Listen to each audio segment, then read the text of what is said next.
Yo, what's up guys? So, isang magandang araw na naman ulit sa inyo. Welcome sa panibagong vlog, panibagong video na naman natin. So, time check muna tayo, 11:52. So ngayon, since wala tayong ginagawa ngayon, maghahanap muna tayo ng lugar na maganda, yung magandang view ba, katulad ng mga naipakita ko dun sa taas yung nakaraan. Ngayon, magra-rides muna tayo dito sa malapit. Hanap tayo ng lugar na maganda para makuha na natin habang nandito ako sa Bicol ngayon. So, ito nga yung service ko ngayon, yung motor ni Tito na pinahiram sa akin. So let's go guys.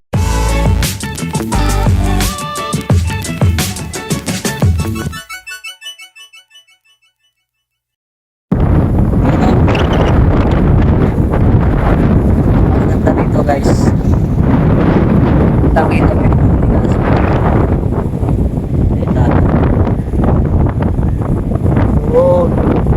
sa likod ko. So ayun guys, sa ngayon nandito ako sa dati kong eskwelahan, saan ako nag-aaral ng grade 1.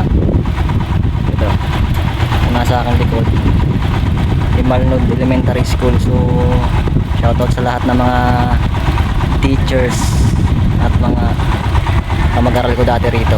So yun, napakaganda na ng eskwelahan nila. Meron silang covered court, yung sa stage. Kasi dati nung nag-aaral ako rito, wala pa yan, yung nasa likod na yan, wala pa yan. Ngayon, nakita ko na nag-improve talaga yung eskwelahan na to. So, maraming salamat dun sa mga naging teacher ko noon nung grade 1 ako. Kay Madam Anne Villorin-sana, shoutout sa iyo Madam. So ngayon napadaan lang ako rito kasi gusto ko lang bisitahin yung dati kong pinapasok nag-aaral ako. So ito,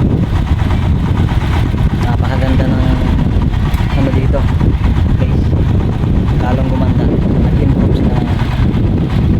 So ayun, shoutout sa barangay captain si Sir Valentin. Yan, so yun ang barangay captain dito. So yun, shoutout sa inyo. Ewan ko kung siya pa yung barangay captain ngayon kasi di ba nag-election na. Ewan ko lang kung siya pa rin ngayon. So ayun, napadaan lang ako rito. Alala ko nung nag-aaral pa ako, dami ko pinagdaanan dito noon nag-aaral ako. So masasalamat para sa mga teacher ko. So hanggang ngayon baon-baon ko yung mga pinag-aralan ko. So yan, maraming salamat sa inyo. Kung hindi dahil sa inyo, hindi ako natuto kahit pa paano. So yun lang, maraming salamat sa inyo. So shoutout sa Limalnod Elementary School. So yan, sana yung mga mag-aaral dito, mag-aaral kayo mabuti at laging sumunod sa teacher. Yun lang masasabi ko, mag-aaral kayo na mabuti,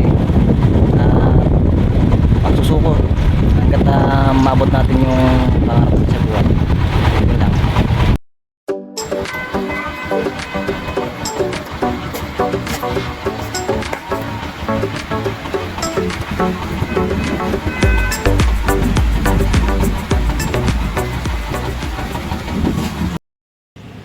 So ayan mga karabas,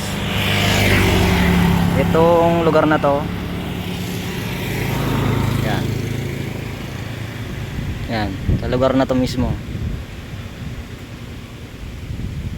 doon sa may waiting shed na yun, doon yung papasok sa amin dati, sa bahay namin dati.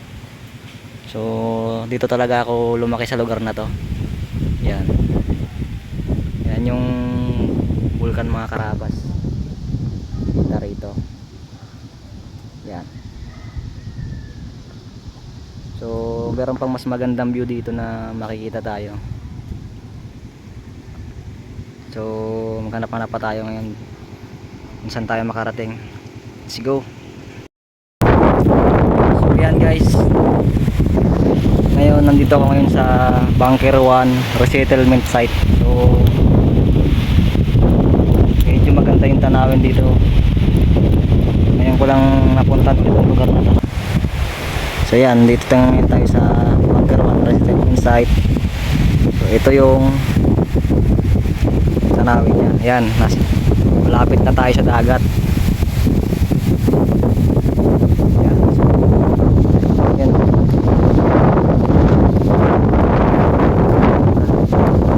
Medyo malakas lang yung hangin, mga karapas. Pero napakaganda sa lugar na.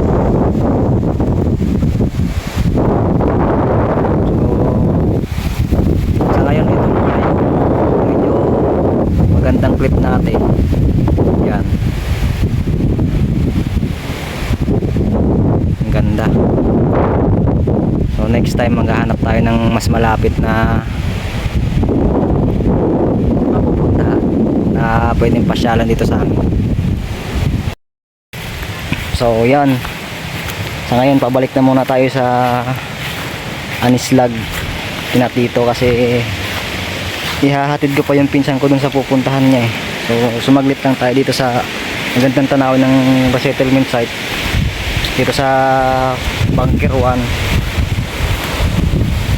So ayun, pasensya na kayo guys kung hindi ko makuhanan yung mga dinadaanan nating kalsada kasi wala akong tawag dito, yung paglalagyan nitong cellphone para ma-video natin yung daan pauwi at papunta. So hanggang dito na lang muna ang ating vlog hanggang sa mga susunod na abang-abangan nyo yung mga pupuntahan pa nating lugar. So sa ngayon pauwi na muna ako. Yan yung service ko. So hanggang dito na lang guys, hanggang sa susunod na vlog natin. Salamat. Kulano iyan, talagang apo ni Baltog, talagang daing nagpapadaog. Madyan na sa kabikulan, para mahiling ta, mga kagayunan. Marina, sumabay ka na, para di maurian. Sabi tabaga, Diyos mabalos sa Indo ka boss. I'm from, we're from, you're from, alright. We represent the city of Smile, Smile, we're proud kasi